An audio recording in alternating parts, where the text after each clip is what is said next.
Marcella? Yes, Kathryn asked me to begin us in prayer this evening, and so I'm honored to do that. Thank you. So let us pray. Gracious God, we give you thanks for such an incredible church family and such an incredible ministry of all of those who are here, especially for Kathryn Morgan and her talent for teaching and her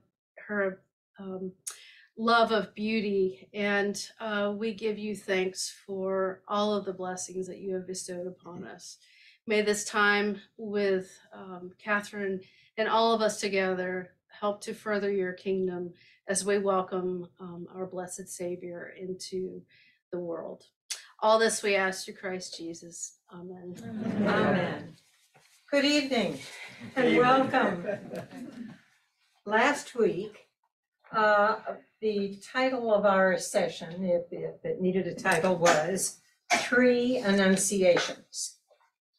And if you remember, we started out with Zachary and Elizabeth. And it reminded us back as we thought about the elderly couple that wanted a child so badly. It reminded us of Abraham and Sarah. Gabriel had appeared there in the first Annunciation to Zachary. And he gave Zachary the gift then of silence for a number of months. And there are times when some of us have wanted to give that gift to some of our children. Just occasionally. Maybe our spouse. Well, I wouldn't go that far. But you know, Psalm 46 has a line in it that makes me think of the Advent prayer, the guidance from the Lord for all of us during Advent.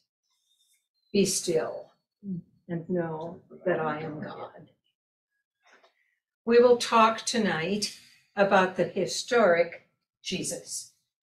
That is the man who was born and who lived at a particular time and place in I'll call it our world, a different part of our world. We went through the Annunciation to Zachary, and then the Annunciation to Mary, and then Gabriel's Annunciation to Joseph. So we had Mary's acceptance, we had the historical background, and we had Joseph. Poor Joseph had a number of weeks or months to really worry about what to do next.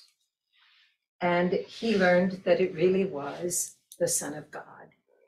And he accepted the task, the duty, the joy of caring for Jesus and Mary in the years that would come. Tonight, we are going to move to what so many carols have given us insights on. Oh, Holy Night, the night that Christ was born. We'll focus tonight specifically on Christmas night. And it's a night for all of us that has so many traditions and memories that we almost couldn't begin to describe them, even if you sat down right now and started telling the whole group what your family does, what church services you go to. Worldwide, this is probably the feast day that brings more people to church than any other. And if I said to you, where do your traditions, your actions, your have-tos come from? What's the foundation? I'll bet many of you would say, well, it comes straight out of the gospel. It comes from the Gospels of Luke and Matthew. And by the end of tonight, I think you would find that maybe a lot of it comes from other sources too. We'll read the relevant sections of both those Gospels, and you'll find a lot of things are not there. If you have a creche at home, and we all do, the crib sets, the children put up the figures and whatnot. Well, that would come under the second heading of our Christmas sources, are traditions. And some of the traditions are in words that are said that you teach your children 'twas the night before Christmas and all that kind of thing. Come on in. And there are chairs in the back and chairs wherever you want. The tradition of the creche started with St. Francis, but that was a lot of years after Jesus was born. It was actually in the year 1223 when he got permission, and he asked permission from the Pope, basically to have some live figures put up a crib scene. Now, they didn't use a live baby, but they did have a Mary and Joseph that kind of took turns out there. And it started the whole thing for us in a way that grew. So now your crib scene probably has 10 figures. It's got Mary and Joseph and a baby. Probably the donkey and the ox. Probably a couple shepherds and the 3 wise men. Now, actually, the 3 wise men didn't show up for a long time, so we have to take them out. And in the Gospels of Luke and Matthew, there aren't any donkeys and oxen either. And actually, in my creche, there's a stable, but Luke and Matthew don't give us anything about a stable either, so we'll take that out. You can see that the traditions over the years have added a lot, even when we think what we're doing is just recreating the Gospels of Luke and Matthew. But the third thing on the list is the apocryphal Gospels. And we used just a touch of those before. Luke and Matthew were pretty abstemious in how much they described for us, and people were hungry for details about this time. Actually, if we look at how long it took to get Luke and Matthew writing, they didn't write much of anything till about the end of the 1st century anyway. And the sections dealing, particularly in Luke, with the Nativity didn't come along until substantially after that period. So we had all sorts of written material floating around that other people were writing. And they were kind of asking one another, what do you think happened that night? And they would put together a whole list of, not meant to be heretical or disrespectful at all, but what really would happen if, as St. Paul says, he was like us in all things but sin. So we now are able to find apocryphal, that is, they're not part of the canon, Gospels that are full of questionable legends and wonderful, colorful stories, and some you wouldn't want, but others that are fascinating. So the apocryphal Gospels themselves have colored what each of you thinks happened that night.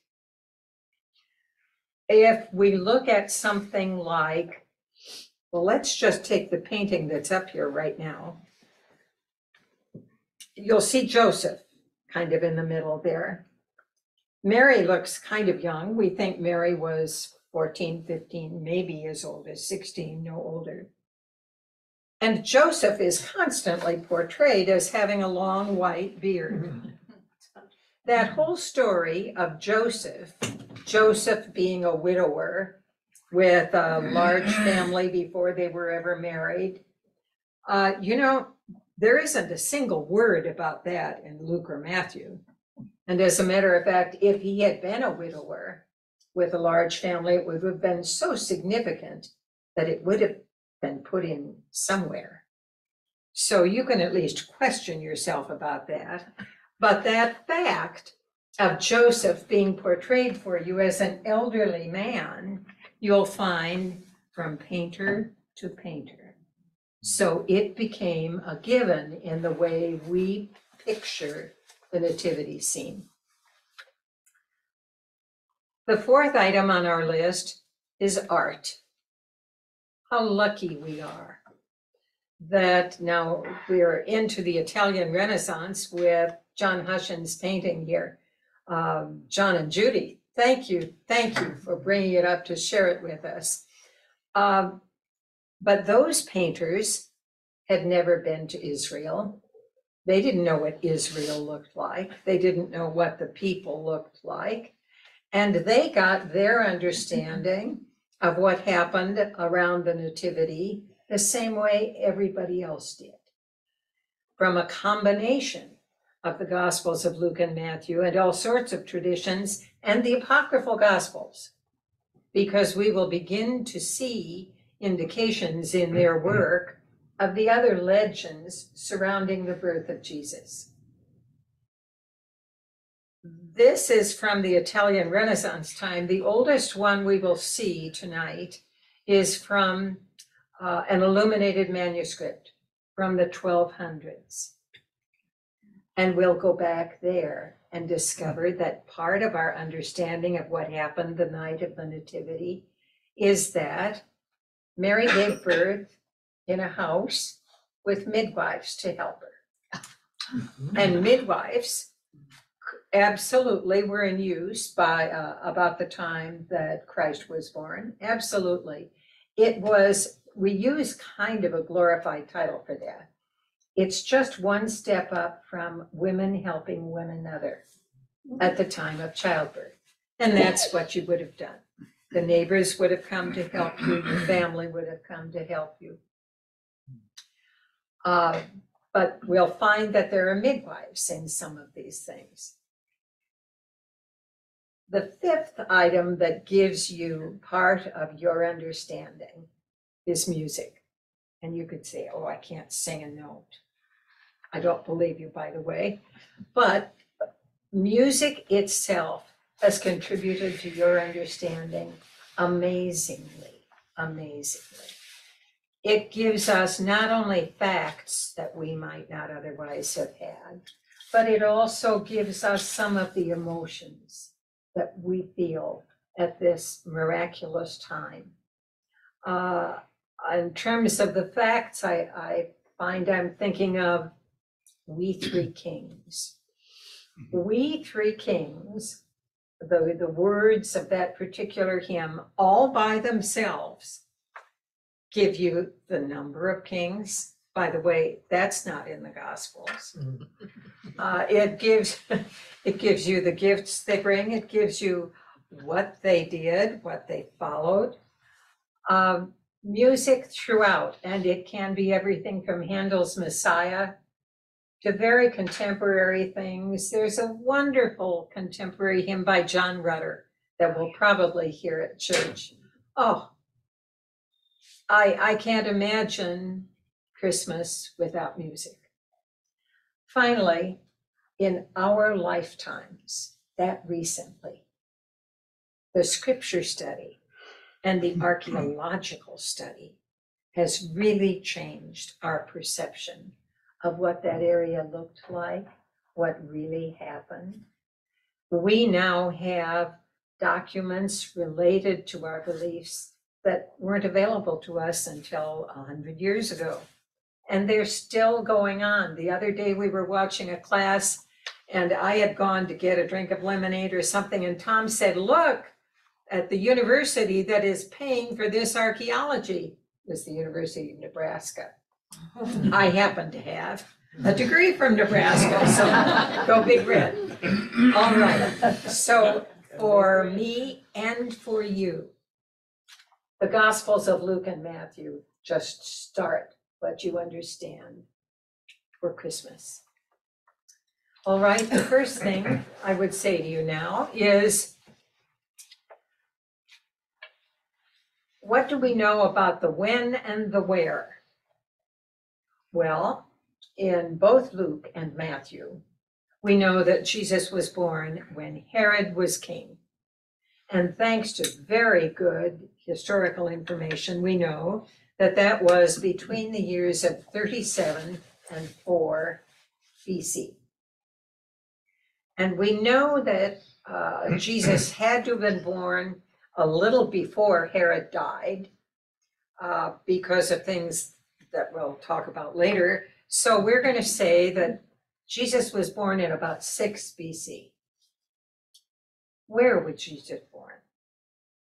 Well, our scriptures tell us he had to be born in Bethlehem, in Bethlehem. So far, we're doing fine.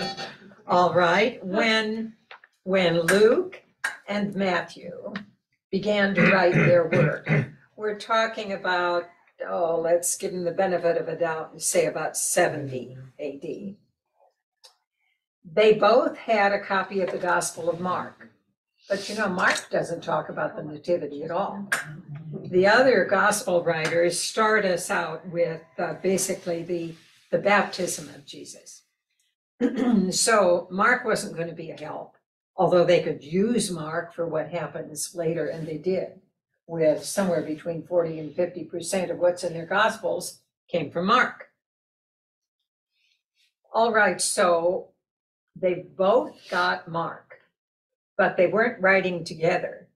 And what Luke and Matthew did not have was each other. What they did know, because both of them had the prophecies, they knew that Jesus had to be born in Bethlehem, and that eventually he had to grow up where? Nazareth. He had to grow up in Nazareth. Okay, so their question is, how do you get from Bethlehem? This is kind of, I'm going to come up here, excuse me. On this particular chart, this is Luke and this is Matthew.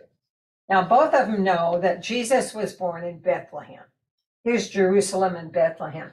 Bethlehem is such a small town, it was then, that it might as well have been part of Jerusalem. But we'll say that maybe it was a couple-mile walk. About 6 miles. 6 miles, John says. Okay, so they have agreed that Jesus is going to be born in Bethlehem. All right. But Luke thinks, if he's going to live in Nazareth later, let's have him in Nazareth to start with for Mary. So he's got Mary's Annunciation up at number 1. Now that's fine. That means to get to where he's going to be born, after she's pregnant for a while there, she has to walk down to Bethlehem. And because you've got to go through Samaria, what they really did was to cross over the Jordan River, come down and cross back. And I think that was about 90 to 94 miles. Yeah. John says yes. It was a 12-day walk of a caravan, not with women and children. Wow. That's a lot of walking for a pregnant woman. Okay. A very pregnant woman. That's right. I mean, not just Almost. She's almost there. this one. Okay, so she's got to do this walk all the way down. Now, Matthew, I like Matthew's approach much better. Matthew says they start out in Bethlehem. That's where Joseph lived. Luke doesn't worry that much about Joseph. Luke's gospel is the gospel of Mary. Mary talks. We have all sorts, the Annunciation of Mary is only in Luke. Matthew says they're down in Bethlehem to start with. Makes it much easier, especially given the fact that for marriage, do you remember it's this 2-part thing in the betrothal? The ketubah, the negotiation at the front, and then eventually the bride goes to the groom's house. It works so much better if the groom is living in the area of Jerusalem and Bethlehem anyway. So the baby can be born in his house, in their house, because she's already there. There's an annunciation that takes place in Bethlehem. We know that at that time, Herod is still working on the temple. The temple is being constructed in Jerusalem. And it can only be built by Jewish, this is the Jewish temple, by Jewish stonemakers and contractors. And that's what Joseph was, the tecton. He was primarily a stonemaker rather than a carpenter because there wasn't that much wood around. All right, so this works a lot better. That means everything connected with the nativity and what happens right afterward, and we'll deal with some of that. It can take place right there, and she doesn't have to walk the 94 miles. Thank goodness. Thank goodness, it works a lot better this way. All right, so we have the birth right in Bethlehem, and the three kings can come. They're going to come to see Herod anyway, and he's right in Jerusalem. So the walkover is not that far, 6 miles, right? And then eventually they can go down here.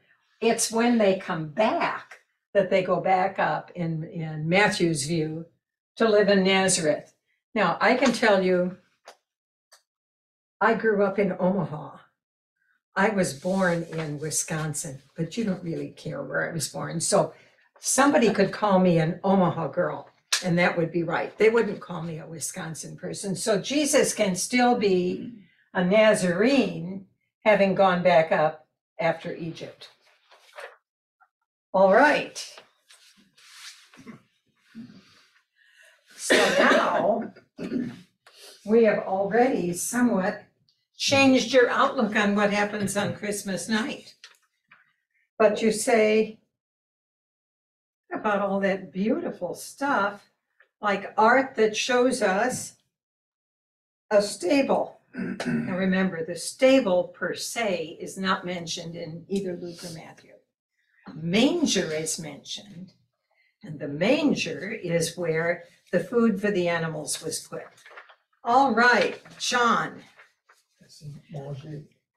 A year ago, when I love this painting, and I had this painting up. This one. Yes, that painting. And we sat here quietly, and John got up and he said, "Can I see that again?" I thought, what have I done wrong? Okay, and John went up and looked at it and said, I have that painting. "Yes, That's our painting. That's our that's painting. our painting." And I said, "Well, gee, I think that painting is in the Met in New York." That's a painting by Giovanni di Paolo. And the original is in the Met in New York. And it is about 9 by 10 inches Oh my God. on wood. Okay, so John says, no, I've got it. I'm sure I've got it. Judy said, we've got it. All right, John, get up and tell us about your painting. I think it was probably now about 30 years ago, maybe a little longer. I was roaming around an auction house in Houston, Texas, looking for garden sculpture because we had built a garden and we were looking for something to put in the garden. Gnomes? And, We wanted a fountain. they had a back room of stuff that had not sold at auction. And I wandered through the back room, and this was literally laying against the back wall. Wow. And I said laying against the back wall. What you see right now is about 1/6 of what we bought. It was an altarpiece, a Victorian altarpiece, that was about 6 or 7 feet wide and 6 or 7 feet high, It had with big spires. gray spires and lots of framing, no other painting. This was the only painting in the altarpiece. And there was a big, big banner across the top, Honi soit qui mal y pense, which is the Order of the Garter. I went to the woman and I said, "What do you want for that?" And we negotiated and we bought it. And subsequently, we've had to remove all of the Gothic altarpiece because it just never fit anywhere we And wanted it to show. doesn't match the painting at all. It never matched I the mean, painting. it looks more Victorian than it But- does. Until Kathryn showed this piece last year, I was always of the opinion that there was another piece over here. And that any painting like this would have been symmetrical. And I never really thought about it until we saw this piece and realized this is not symmetrical. And then we took it out of the big frame and looked at the back of it. And in fact, it is one painting. It has not been cut down. So this is the original painting. We've been trying ever since to determine its origin. The person at the gallery told us, contrary to what the sticker on the back says 18th century Flemish. But the conservator at the antique dealer said, no, this is absolutely right around 1700, and it's definitely Florentine. It's definitely Italian. Especially, so he was we- basing that largely because of the overpainting that's on it. Yeah. It has gilt overpaintings and things, and that was something that they there are did some at that things time. here that you can see them here, and you can see them here, but the gold on his robe has been overpainted. It is not original. And when they subjected it to ultraviolet light, most of Mary's robe is new. And they told us that's not unusual because blue Blues fade, just fades. they turn green. So that's all we know about it. But we think this is going to become, we hope we can learn a lot more about it, but we think it's going to become one of the treasures of Trinity. Wonderful. I can tell you that the original was painted in the 1400s, and the artist was from Siena, Italy. And in terms of what we've been talking about here this morning, we have the two animals, which we'll find everywhere in all of the art. And for that matter, in our creche sets, the donkey and the ox. And in this painting, we have the color coding that we have mentioned. Mary is always in blue something. By now, in distinction from the things we saw when she was younger, she is now veiled because now she is a married woman. And Joseph always has something in that color, kind of a gold that you see. Saffron. Saffron, all right, over his left shoulder.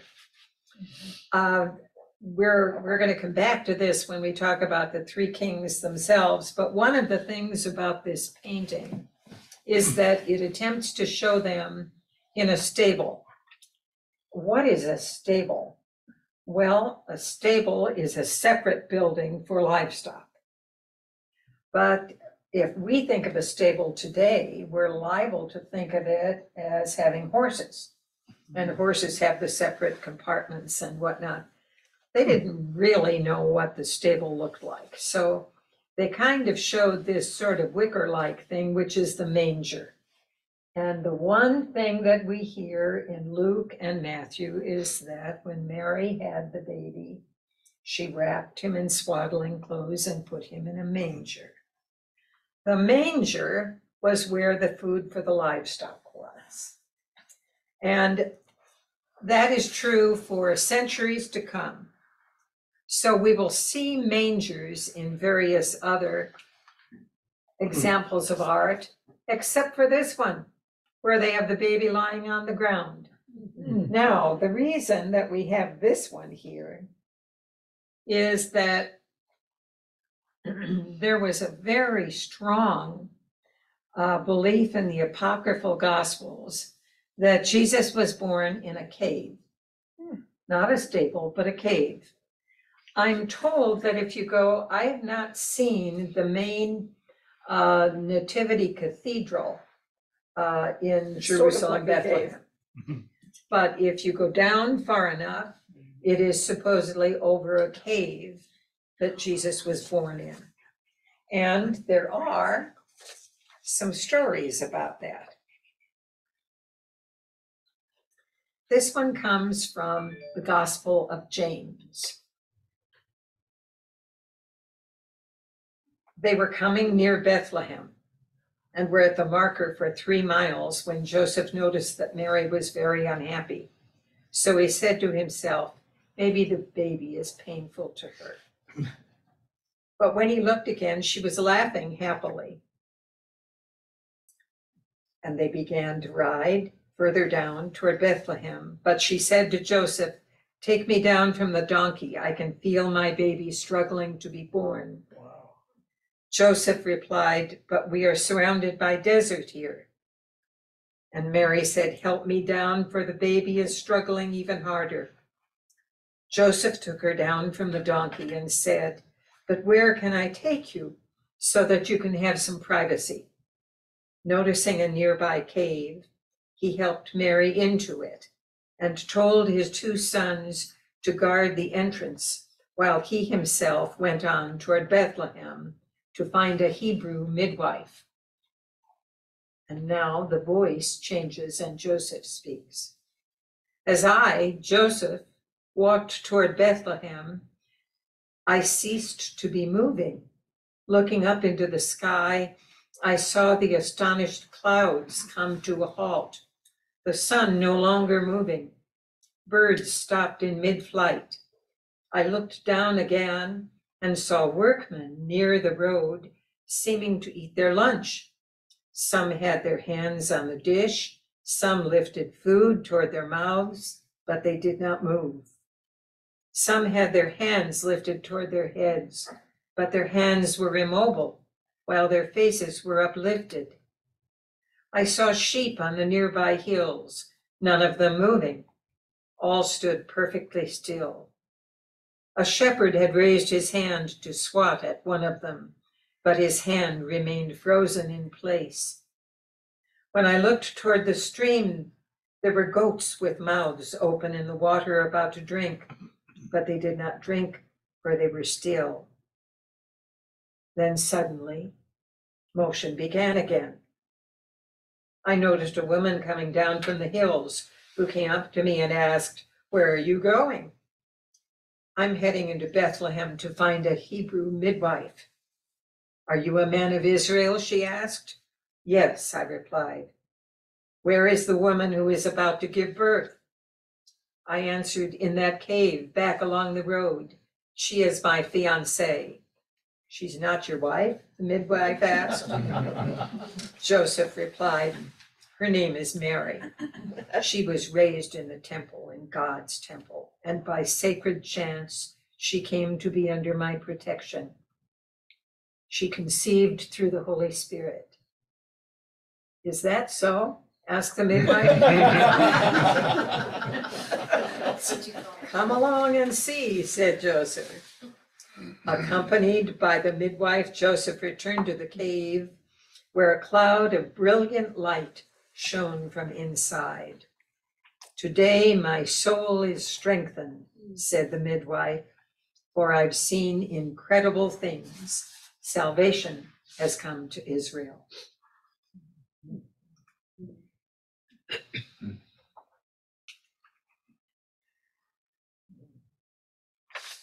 I love this painting. This is by Van Horst. The original is in Cologne, and it's entitled The Adoration of the Shepherds. And what this one seemed to me to be was all of us in the shepherds. And the fact that, as what we just heard in the apocryphal gospel, the fact that there was a very brilliant light shining from the cave. Van Horst was an expert in showing light coming from unusual sources, so much that they even called him the night painter. But in this particular case, it's to show us that God has arrived. The shepherds up on the left are such a delight because they seem to indicate the one that's closest to us has his hands folded in prayer and reverence. What looks like the young boy behind him is just so excited. The whole thing is so wonderful. And the man who's standing in the upper left is just amazed by what he's seeing. Taking off his hat. He's taking off his hat in reverence. And this is a painting where you can see Joseph smiling. It's as if he's looking down and saying, this is wonderful. Maybe this whole thing has been worthwhile.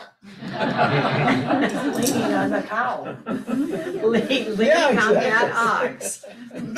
So everything except the ox we can somehow find in the beginning chapters of Luke. But Luke doesn't have any animals there. But we do have Joseph and Mary and the shepherds. So the animals were brought in, maybe you're gonna get into this, but you brought up St. Francis, but when were Animals mentioned were incorporated into this, into the story? Well, the one that I read you just now is from, I've got a couple here, from the Gospel of James. And by the Gospel of James, he definitely has them both there. And they think that he wrote that about 175, so close to the end of the 2nd century. So by that time, the animals are there. And then these various documents were being shifted around from one to another, and then they'd be copied. And of course, as they were copied, everybody had to do a little correcting or editing, or so it got more colorful. The other, the Gospel of the Infancy, which is the other apocryphal gospel that describes this, basically has Joseph hurrying off to find the woman to assist. Time passes, and it was well after sunset when the old woman, accompanied by Joseph, entered the cave. They were amazed to discover that it was filled with lights that were more lovely than any of the lights they had ever seen. They found a child wrapped in a blanket, nursing at the breast of Lady Mary. Astounded at the mysterious light, the old woman asked Mary, "Are you the child's mother?" Mary said yes. The old woman told her, "You aren't like other women." And Mary replied, "My son is unequaled among children." The old woman told Mary, "Mistress, I hope you will reward me. I've had palsy for a long time." Mary said, "Touch the baby." And when the woman did so, instantly she was cured, and she went out of the cave saying, "I am the servant of this child for the rest of my life." You find that sort of thing in the apocryphal gospels all over.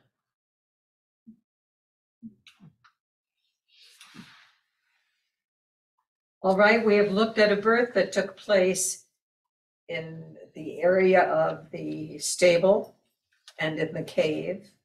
If we're going to talk about a house where Matthew would say the birth took place, we ought to talk about what the structure was. I'm going to change this just slightly. This is part of a museum now to show us what a room in a house in that Bethlehem area would have looked like in the 1st century.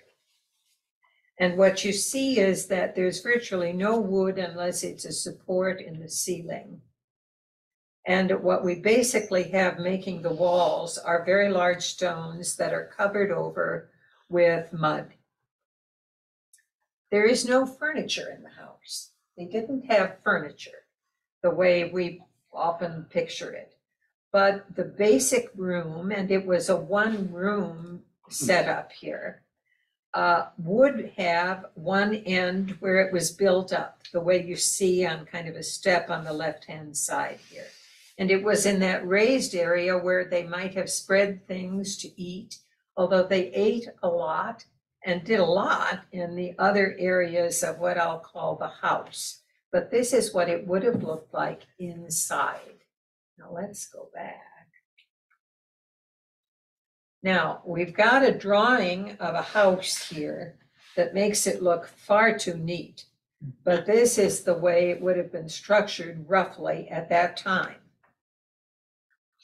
And if you see, there are ladders to indicate that you can get up to the next level. On the ground level, they would have brought, and I think you can see that there's an ox there or a cow or something that looks like it. The people in Nazareth and Bethlehem would have brought their prized animals in at night, and their houses could very well have backed up to a cave. Lots of caves in that area, so if you want them in a house and you still want him born in a cave, that might have been possible. But in any event, in the house, on that first level, the lower level, definitely the animals would have been down there. And there would have been places for them to eat. Now, in this particular place, go around.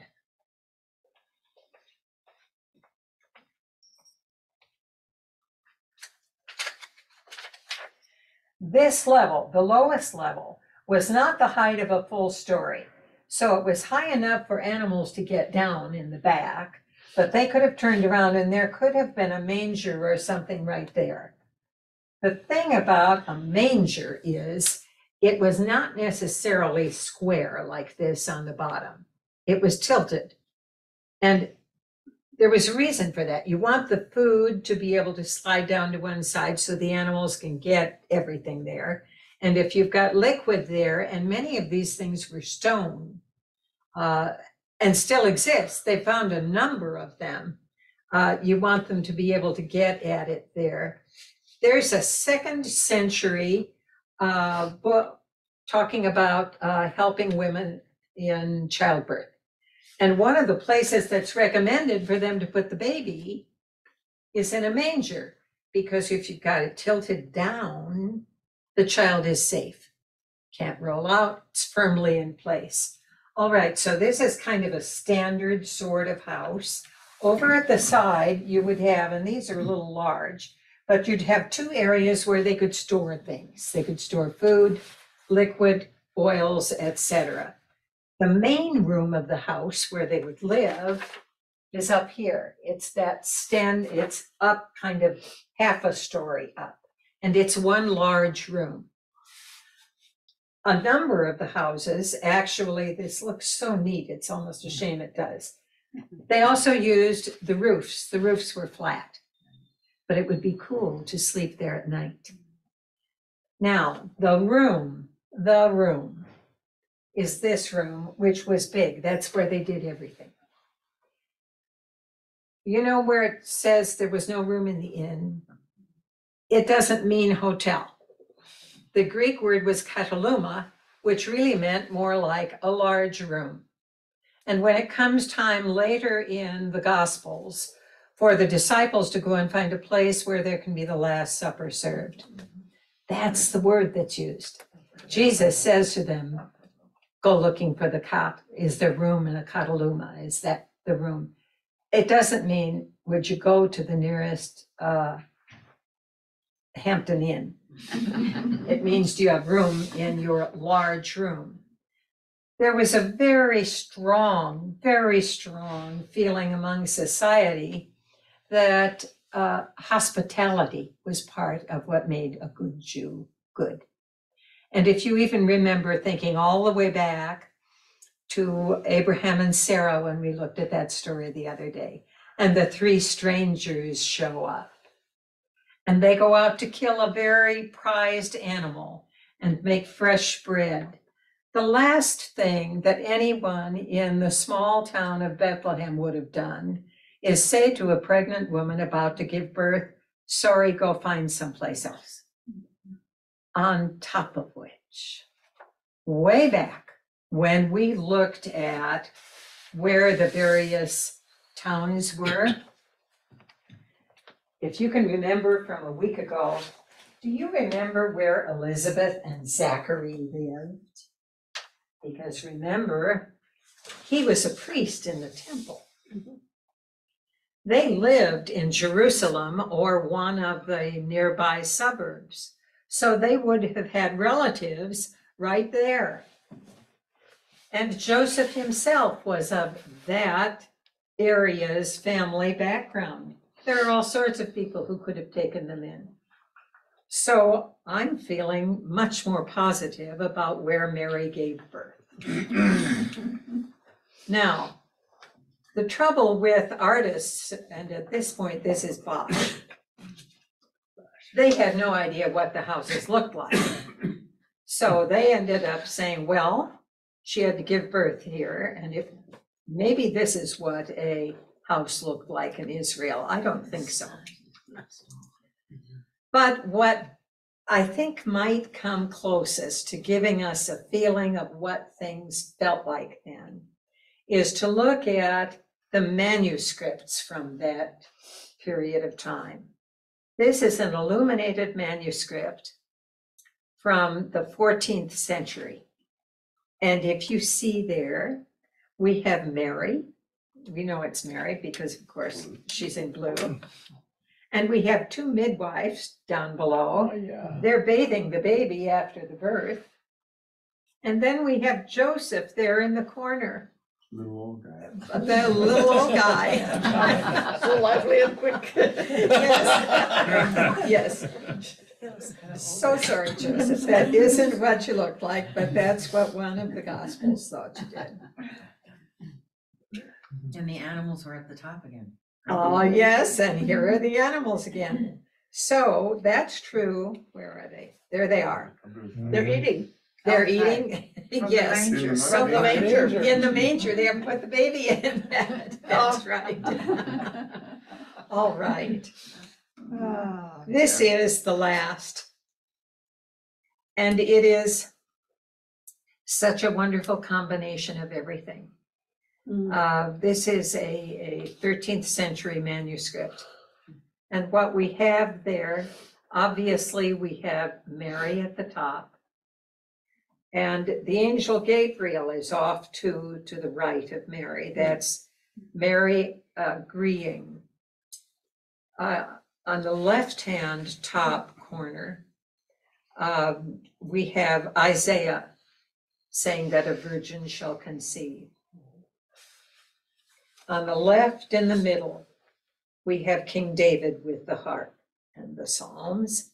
And if you go down to the bottom left corner, you have Micah, who is saying that the baby will be born in Bethlehem. If you go over at the right, you have Joseph, who's asleep. And right above Joseph is an angel trying to wake him up. In the middle of the bottom, we have Mary, who has just given birth. And we have Jesus in a manger. And this manger really, to me, looks solid. It looks firm enough so the baby's going to be safe there. And again, we have the animals. And the animals here are even allowed to nibble a little hay while they're around the baby.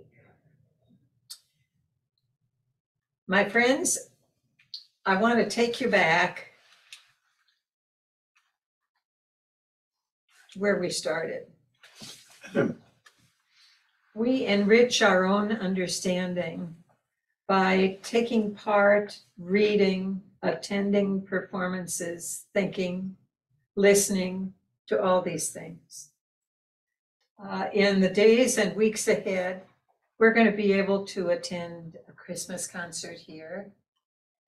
I think there are a number of Handel Messiah performances that we can hear in a number of places.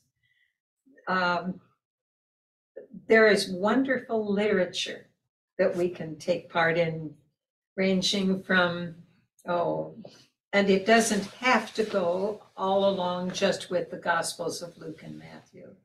It can be The Other Wise Man, or any of the poetry that you will find out. I would just encourage you to do something you haven't done before as you enrich our own experiences around Christmas night.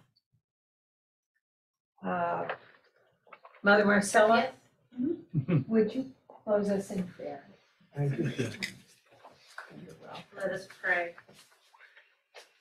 Heavenly Father, as we contemplate the advent of the birth of Jesus, we envision all of those things that are happening to Mary and Joseph, all of those in their surrounding area.